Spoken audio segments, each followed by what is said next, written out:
Hello दोस्तों, UPSC Hindi के online schedule platform में मैं निशांत त्रिपाठी आप सभी का स्वागत करता हूं। और करेंट अफेयर की आज हम लोग की 10वीं क्लास होने वाली है और 10वीं और क्लास नंबर 11 ये दो क्लास क्या है कि बिहार स्पेशल बेस्ड है, तो कुल 5 क्लास में बिहार स्पेशल की करेंट अफेयर हम लोग खत्म कर देंगे। ठीक है, तो आज ये आपकी चौथी नंबर क्लास है बिहार स्पेशल की और आज ओवरऑल देखेंगे तो 10वीं क्लास है। ठीक है, आज हम लोग क्या देखने वाले हैं, जहां से करंट अफेयर देखने वाले हैं वो पहला करंट अफेयर है कि बिहार का प्रथम डबल डेकर फ्लाईओवर यहां से स्टार्ट होने वाला है, ध्यान देंगे। इसको देखेंगे हम लोग। तो अभी हाल ही में क्या हुआ है कि नीतीश कुमार ने इस डबल डेकर फ्लाईओवर का क्या किया है, शिलान्यास किया है।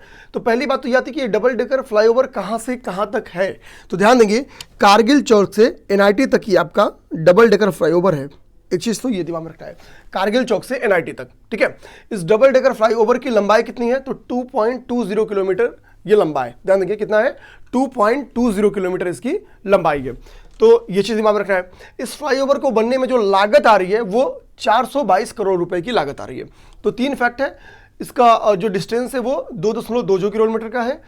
कहां से कहां तक, तो कारगिल चौक से एनआईटी तक। इसमें लागत कितनी आ रही है, तो 422 करोड़ रुपए इसकी लागत आ रही है। ये 3 फैक्ट्स इसमें थे इंपॉर्टेंट। नेक्स्ट देखेंगे बिहार का पहला फ्लोटिंग सोलर पावर प्लांट, इसको देखेंगे। तो अभी क्या है कि इसको दरभंगा में इसका निर्माण किया जा रहा है। कि कितने इसकी क्षमता है, तो 2 मेगावाट इसकी क्षमता है। कितनी क्षमता है, तो 2 मेगावाट इसकी क्षमता है। इसका निर्माण कहाँ किया जा रहा है, तो इसका निर्माण आपका दरभंगा में किया जा रहा है। बात आती है कि ये बिहार का जो पहला फ्लोटिंग सोलर पार्क है, इसको संचालित किसके द्वारा किया जाएगा, तो इसको संचालित किया जाएगा अवादा एनर्जी, एक कंपनी है, एक प्राइवेट कंपनी है, उसके द्वारा। तो अवादा एनर्जी जो कि एक निजी कंपनी, एक प्राइवेट कंपनी है, इसके द्वारा बिहार का पहला जो फ्लोटिंग सोलर पार्क है जिसका निर्माण दरभंगा में किया जा रहा है, उसका संचालन किया जाएगा। तो यहां पे दिमाग में रखना है कि पहली बात कि किस कंपनी के द्वारा इसका संचालन किया जाएगा, तो ध्यान देंगे वो कंपनी है अवादा एनर्जी, ध्यान देंगे। दूसरा, कहां पे इसका निर्माण किया जा रहा है, तो दरभंगा में। इसकी क्षमता कितनी है, तो इसकी क्षमता है 2 मेगावाट। इस चीज को दिमाग में रखना है।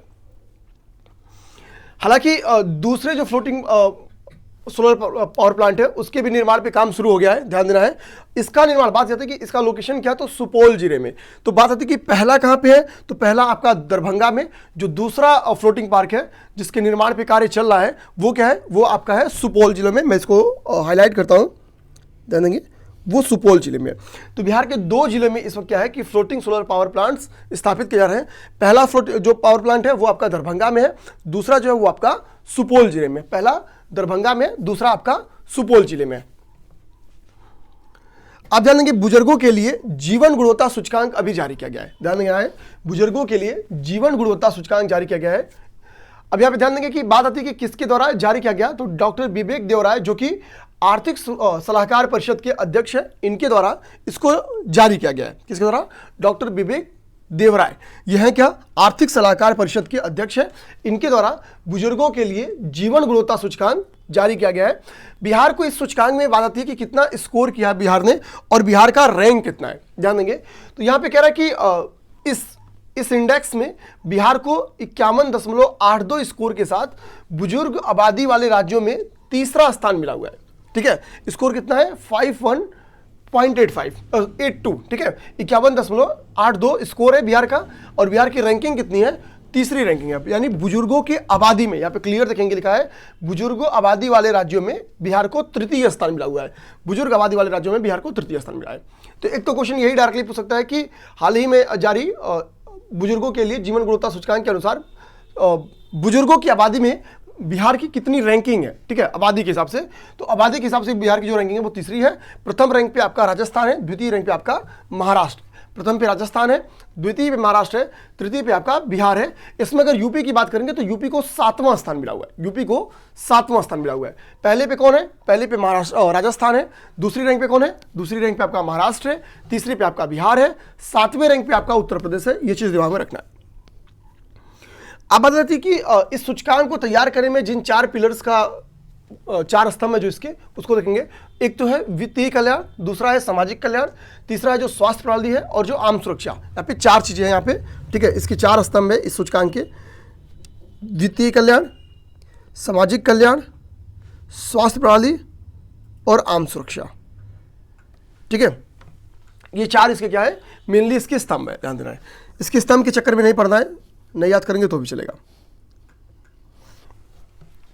नेक्स्ट आपका विकेंद्रीकृत जैव चिकित्सा अपशिष्ट भस्मक, इसके बारे में ध्यान देना है। अभी क्या है कि बिहार में विकेंद्रीकृत जैव चिकित्सा अपशिष्ट भस्मक का भी हाल ही में उद्घाटन किया गया है, इसी को दिमाग में रखना है।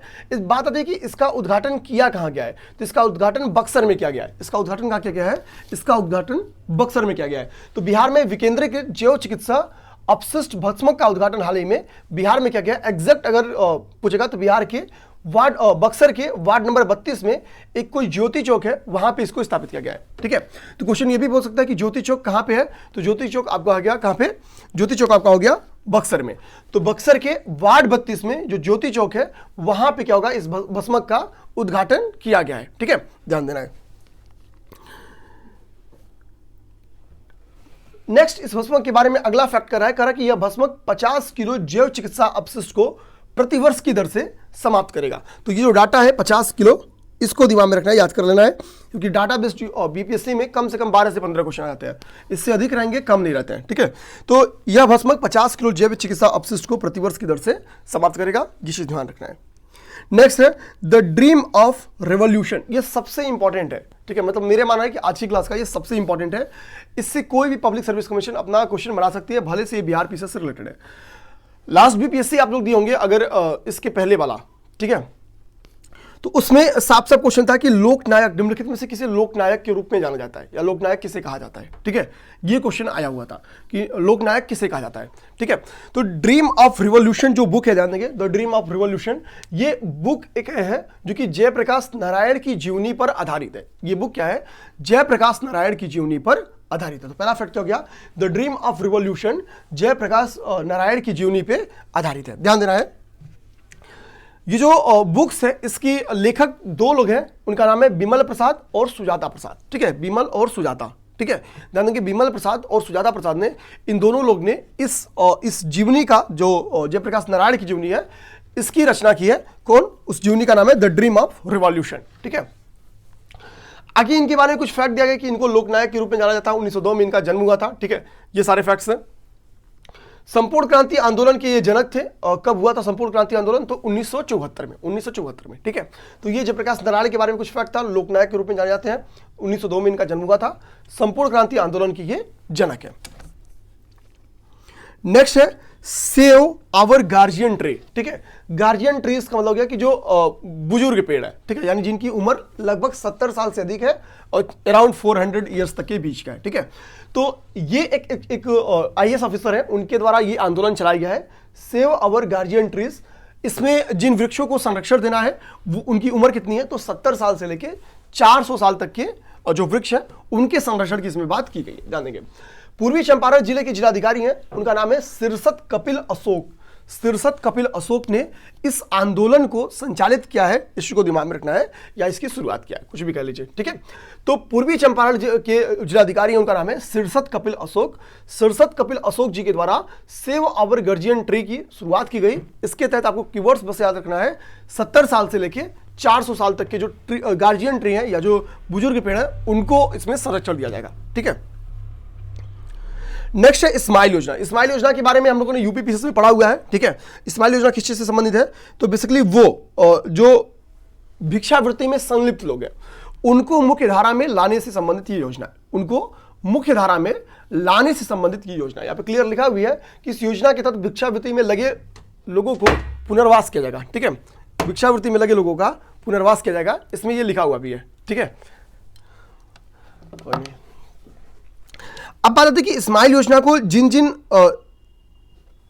जगहों पे शुरू किया गया, कुल 10 ऐसे जगह है जहां पे इसको स्टार्ट किया गया। कुल 10 ऐसे शहर हैं जहां पे स्टार्ट किया गया है। इसमें दिल्ली है, बेंगलुरु है, चेन्नई है, हैदराबाद है, इंदौर है, लखनऊ है, ठीक है, मुंबई है, नागपुर है और अहमदाबाद है।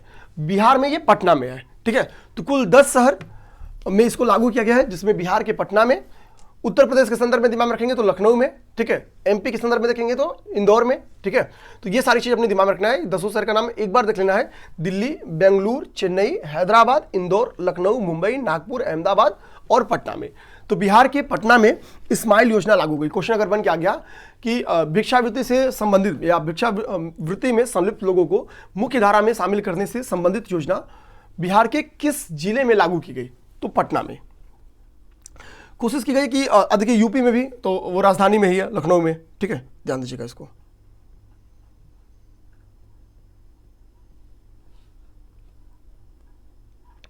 ठीक, अब देखेंगे यहाँ पे लिडार सर्वेक्षण विस्तृत परियोजना रिपोर्ट, इसको देखते हैं। ठीक है, लिडार सर्वेक्षण विस्तृत परियोजना रिपोर्ट, इसको देखते हैं। इसमें दिमाग में ये रखना है कि बेसिकली ये जो रिपोर्ट है ये कहती क्या है, ये लगभग ये रिपोर्ट 10 राज्यों से संबंधित है, इसी को दिमाग में रखना है। ये रिपोर्ट 10 राज्यों से संबंधित है। इस रिपोर्ट में असम है, बिहार है, छत्तीसगढ़ है, गोवा है, झारखंड है, मध्य प्रदेश है, महाराष्ट्र है, मणिपुर है, नागालैंड है और त्रिपुरा है। तो ये जो रिपोर्ट है, ध्यान देंगे, लिडार सर्वेक्षण विस्तृत परियोजना रिपोर्ट, ये कुल 10 राज्यों से संबंधित है। वो 10 राज्य कौन से हैं? तो वह असम है, बिहार है, छत्तीसगढ़ है, गोवा है, झारखंड है, मध्य प्रदेश है, महाराष्ट्र है, मणिपुर है, नागालैंड है, त्रिपुरा है। इन 10 राज्यों से संबंधित आपकी लिडार सर्वेक्षण रिपोर्ट, इसी को दिमाग रखना है। अभी जो पर्यावरण, वन एवं जलवायु परिवर्तन मंत्री हैं प्रकाश जावड़ेकर जी के द्वारा इस रिपोर्ट को जारी किया गया था। ठीक है, एक्चुअली जो लिडार तकनीक है बेसिकली ये करती क्या है कि वन क्षेत्रों में पानी एवं चारे की उपलब्धता बढ़ाने में मदद करती है। ध्यान देना है, इसमें बेसिकली जो लिडार तकनीक है ये क्या है कि वन क्षेत्रों में पानी एवं चारे की उपलब्धता को बढ़ाने में मदद करती है, ये चीज दिमाग रखना है। नेक्स्ट, ये सबसे इंपॉर्टेंट है, अगला एक और भी इंपॉर्टेंट इसमें, मुख्यमंत्री महिला उद्यमी योजना एवं मुख्यमंत्री युवा उद्यमी योजना। इसमें थोड़ा सा कीवर्ड्स में अंतर है, ठीक है, और एक जगह पे केवल फैक्ट्स में अंतर है। दोनों जगह पे 10 लाख रुपए की बात की गई है। ध्यान देंगे, दोनों योजनाओं में, चाहे वो मुख्यमंत्री महिला उद्यमी योजना हो या मुख्यमंत्री युवा उद्यमी योजना हो, इन दोनों जगहों पर 10 लाख रुपए आर्थिक सहायता की बात की गई है। अंतर एक जगह है, अंतर क्या है वो देखते हैं। जो महिला उद्यमी योजना है यहां पे क्या है, 5 लाख रुपए अनुदान के रूप में दिया जाएगा। तो जो युवा उद्यमी है उसमें भी 5 ही लाख रुपए अनुदान के रूप में दिया जाएगा। बचा 5 लाख रुपया यहां पे ब्याज मुक्त ऋण के रूप में दिया जाएगा। तो यहां भी 5 लाख रुपए ब्याज ऋण के रूप में दिया जाएगा, लेकिन ब्याज मुक्त नहीं है, बहुत कम ब्याज रखा गया है, 1% ब्याज। अंतर समझिए आप क्या है, 10 लाख यहां भी है, 5-5 लाख को जैसे इसमें डिवाइड किया गया है अनुदान के रूप में और ऋण के रूप में, युवा में भी इसी तरीके से अनुदान के रूप में और ऋण के रूप में डिवाइड किया गया है। अंतर एक जगह पे आ गया है। अंतर कहां आया है कि महिला उद्यमी योजना में ब्याज मुक्त ऋण की बात की गई है, लेकिन युवा जो उद्यमी योजना है उसमें ब्याज मुक्त ऋण की बात नहीं की गई है, उसमें 1% ब्याज लेने की बात की गई है। यहां पे आप लोग ध्यान देंगे, ठीक है। अनुदान के रूप में यहां भी 5 लाख दिया जाएगा, 5 लाख यहां भी आपको ऋण के रूप में दिया जाएगा। अंतर यहां पे 1% ब्याज दिया जाएगा। अंतर क्या है, इस योजना में 1% ब्याज के रूप में लिया जाएगा। नेक्स्ट है डगमरा जल विद्युत परियोजना। ध्यान देंगे, कोसी नदी पे ये जल विद्युत परियोजना, ठीक है। इसको अभी एक्चुअली हुआ क्या है, 2 एजेंसियों के बीच में एक MOU साइन किया गया है, वो है NHPC और ध्यान देंगे बिहार राज्य जल विद्युत निगम लिमिटेड BSHPC। तो इन दोनों के बीच में डगमरा जल विद्युत परियोजना के लिए एक MOU साइन किया गया है, इस चीज को दिमाग में रखना है, ठीक है। डगमरा जल विद्युत परियोजना जो कि कोसी नदी पर स्थित है, इसके लिए अभी MOU साइन किया गया है NHPC और BSHPC के बीच में। जो ये जल विद्युत परियोजना है ये रन ऑफ द रिवर योजना की एक हिस्सा है। ध्यान देंगे, यहाँ पे कह रहा है कि कोसी नदी पर एक बैराज है, भीमनगर बैराज है। इस भीमनगर बैराज से लगभग 22.5 किलोमीटर नीचे, अकड़म 22 बहुत सारा फैक्ट लिखा है, कह रहा है कि ये परियोजना क्या है, सुपौल जिले में स्थित है, ठीक है। इतना सारा फैक्ट लिखा नहीं याद कर पाएंगे, दिमाग में रखना, कोसी नदी पर यह परियोजना स्थित है, दिमाग में बस इतनी चीज रखनी है। कोसी नदी के बारे में ये एक फैक्ट बोल रहा है, कह रहा है कि कोसी नदी क्या है, ये एक सीमा पारी नदी है, ठीक है, एक सीमा पारी नदी है, ठीक है, एक ट्रांस बाउंड्री रिवर है, दिमाग रखना है। और ये किन किन देशों से निकलती है, तो तिब्बत, नेपाल, भारत से होकर ये बहती है। तो कोसी नदी हमको पता है कि बिहार की शोक के रूप में जानी जाती है, ठीक है, एक तो फैक्ट अपने लोग को पता ही रहता है। यह कोसी नदी क्या है, एक सीमा पारी नदी है जो कि 3 देशों यानी तिब्बत, नेपाल एवं भारत से होकर प्रवाहित होती है। नेक्स्ट है वैज्ञानिक मानस बिहारी वर्मा का निधन हो गया, ठीक है। एक्चुअली दिमाग में रखना है कि अभी कुछ ये न्यूज में इसके पहले भी थे, रीजन ये था कि इनको अभी पद्मश्री से नवाजा गया था मई 21 में, ठीक है, 4 मई 2021 को इनको पद्मश्री दिया गया था। ये एक ऐसे वैज्ञानिक है जो कि APJ अब्दुल कलाम के साथ भी काम किया है, ठीक है, और एक लंबे वर्षों तक DRDO में ये काम करते रहे, ठीक है। APJ अब्दुल कलाम की टीम में ये शामिल थे, उनके सहयोगी थे, और एक लंबे अरसे से, यहाँ पे एक डाटा मिलता है, लगभग 35 सालों से DRDO में कार्य कर रहे थे। ठीक है, ये अभी पिछले वर्ष भी न्यूज में थे। क्यों? क्योंकि इनको पद्मश्री से सम्मानित किया गया था, इनको पद्मश्री दिया गया था। अभी रिसेंट में इनकी डेथ हो गई है, ध्यान देना है। इनके बारे में एक फैक्ट और क्या है कि भारत के हल्के लड़ाकू विमान जो तेजस है उसके विकास में इन्होंने बहुत महत्वपूर्ण भूमिका निभाई थी। ध्यान देंगे, तेजस के विकास में भूमिका निभाई थी। तो ये सारे फैक्ट्स आपके इनके बारे में है, दिमाग में रखना है। अभी राष्ट्रीय जलवायु भेद्यता आकलन रिपोर्ट आई है, राष्ट्रीय जलवायु भेद्यता आकलन रिपोर्ट आई है। इस रिपोर्ट के बारे में ध्यान देंगे। ये रिपोर्ट कहती है कि बिहार के साथ साथ, ध्यान देंगे, कह रहा कि ये रिपोर्ट कहती है, ध्यान देंगे कि जब इस रिपोर्ट को डिटेल में भी हम लोग पढ़े हुए थे, इसके बारे में बस संक्षिप्त परिचय यहां पे लिखा हुआ है, ध्यान देना है बस। ठीक है, कह रहा कि जलवायु परिवर्तन की दृष्टि से अत्यधिक संवेदनशील जिन जिन राज्यों को माना गया इस रिपोर्ट के अनुसार, उसमें क्या है, झारखंड है, मिजोरम है, उड़ीसा है, छत्तीसगढ़ है, असम है, अरुणाचल प्रदेश है, पश्चिम बंगाल है और बिहार है। बिहार, झारखंड, मिजोरम, उड़ीसा, छत्तीसगढ़, असम, अरुणाचल प्रदेश, वेस्ट बंगाल और बिहार, इन राज्यों को जलवायु परिवर्तन की दृष्टि से अत्यधिक संवेदनशील माना गया है। ठीक है, तो यानी बिहार के अतिरिक्त इसमें अन्य कौन कितने राज्य हैं, तो इसमें झारखंड है, इसमें मिजोरम है, इसमें उड़ीसा है, इसमें छत्तीसगढ़ है, असम है, अरुणाचल प्रदेश है और वेस्ट बंगाल है। ठीक है, यानी बिहार के अतिरिक्त इसमें 7 राज्य है, बिहार को ले लेंगे तो कुल 8 राज्य ऐसे हैं जो जलवायु परिवर्तन की दृष्टि से अत्यधिक संवेदनशील माने गए हैं। बिहार के बारे में स्पेशल फैक्ट देखेंगे तो कह रहा है कि इस रिपोर्ट के अनुसार बिहार का किशनगंज, कटिहार एवं सीतामढ़ी ये सर्वाधिक सुवेद्य जिले हैं। बिहार के 3 जिलों को सर्वाधिक सुवेद्य जिलों की सूची में शामिल किया गया है। वो कौन है? किशनगंज, कटिहार और सीतामढ़ी। ये 3 जिले क्या हैं? सर्वाधिक सुवेद्य जिले हैं, किशनगंज, कटिहार और सीतामढ़ी, ध्यान देना है। और सबसे कम सुवेद्य कौन है? तो वो है औरंगाबाद। पटना को 14वीं रैंक मिली है, राजधानी पटना को 14वीं रैंक मिली है। सबसे कम सुवेद्य कौन है? औरंगाबाद है। सर्वाधिक सुवेद्य कौन है? तो किशनगंज, कटिहार और सीतामढ़ी सर्वाधिक सुवेद्य। नेक्स्ट देखेंगे, अभी जो मेगा फूड पार्क है उसको देखेंगे तो कह रहा है कि अभी बिहार के मोतिहारी में क्या है, मेगा फूड पार्क बनाया जा रहा है। ठीक है, लगभग 80 एकड़ में, 78 एकड़ के क्षेत्र में इस पार्क को डेवलप किया जा रहा है। कितने एकड़ में डेवलप किया जा रहा है ये इंपॉर्टेंट नहीं है, बस दिमाग में रखना है कि इसको डेवलप किया जा रहा है कहां पे? मुजफ्फरपुर में। यहां पे देखिए कर रहा है कि इसकी लागत कितनी आनी है, तो लगभग 400 करोड़ रुपए इसकी लागत होगी। 30 इंडस्ट्री यूनिट्स इसमें लगेंगी, 30 इंडस्ट्रीज यूनिट इसमें लगेंगी। तो हाल ही में मुजफ्फरपुर में जो मुजफ्फरपुर के मोतीपुर में, ठीक है, जो मेगा फूड पार्क बनाया जा रहा है उसकी लागत कितनी है? तो 400 करोड़ रुपए लागत है। 30 इंडस्ट्री यूनिट्स इसमें लगेंगी, ये चीज दिमाग में रखना है। बिहार का ध्यान देंगे, बिहार का ये दूसरा मेगा फूड पार्क है, ऐसा नहीं कि पहला मेगा फूड पार्क है। जो पहला मेगा फूड पार्क था वो खगड़िया जिले में इसका निर्माण किया गया था। ध्यान देंगे कहां पे? खगड़िया जिले में। लिखा है कि खगड़िया जिले में इसका निर्माण किया जा रहा है। तो बिहार में अब कितने मेगा फूड पार्क हो गए? तो उनकी संख्या 2 हो गई। पहला कहां पे है? तो पहला का निर्माण कहां किया जा रहा है? खगड़िया जिले में इसका निर्माण किया जा रहा है। कहां? खगड़िया जिले में। और दूसरा जो निर्माण किया जा रहा है वो कहां है? तो दूसरा आपका है मुजफ्फरपुर के मोतीपुर में। ठीक है, ठीक है। आगे कह रहा है कि भारत में कुल 22 मेगा फूड पार्क ऐसे हैं जो संचालित है और 40 से अधिक क्या है? निर्माणाधीन है। ठीक है, अभी आपके पास कुल 22 ओवरऑल देखेंगे तो मेगा फूड पार्क ऐसे हैं जो संचालित है। ठीक है, ध्यान देना है। नेक्स्ट है ग्राम उज्ज्वला योजना, इसको देखते हैं। ग्राम उज्ज्वला योजना के तहत क्या है कि बेसिकली जो ग्रामीण पृष्ठभूमि में देखेंगे कि सूर्या बल्ब, ठीक है, वो जो 100 वाट का बल्ब होता है उसको जलाने का एक चलन है, क्योंकि वो 10 रुपए का मिलता है, आसानी से उसकी उपलब्धता रहती है। ठीक है, वो क्या है कि उसके लिए बहुत ज़्यादा एनर्जी की आवश्यकता होती है। गवर्नमेंट का है कि भाई इसको क्या करते हैं? हटाते हैं। CFL वगैरह क्या है, तुलनात्मक महंगा मिलता है तो लोग थोड़ा उसकी तरफ कम झुकते हैं। तो गवर्नमेंट डिसाइड किया कि क्यों ना हम सब्सिडी के थ्रू क्या करें कि 10 ही रुपए में आपको CFL दे दें। ठीक है, आप अब वो पुराना बल्ब वापस करिए और 10 रुपए लीजिए, अपने यहाँ CFL लगाइए। ठीक है, अब देखिए क्या है यहाँ पे साफ साफ लिखा कि ग्रामीण उपभोक्ताओं को कार्यशील ताप दीप्त बल्ब जमा करके 3 वर्ष की वारंटी के साथ आपको 7 वाट और 12 वाट के बल्ब दिए जा रहे हैं, LED बल्ब दिए जा रहे हैं। कितने वाट के? तो 7 वाट और 12 वाट की बल्ब आपको मिलना है। कितनी उसमें गारंटी रहेगी उस बल्ब की? तो 3 साल की उसमें वारंटी भी आपको दी जा रही है। उन बल्ब्स की 3 साल की वारंटी दी जा रही है। 7 वाट एवं 12 वाट के वो बल्ब है, तो ये चीज दिमाग रखना है, 7 वाट एवं 12 वाट के वजह बल्ब है।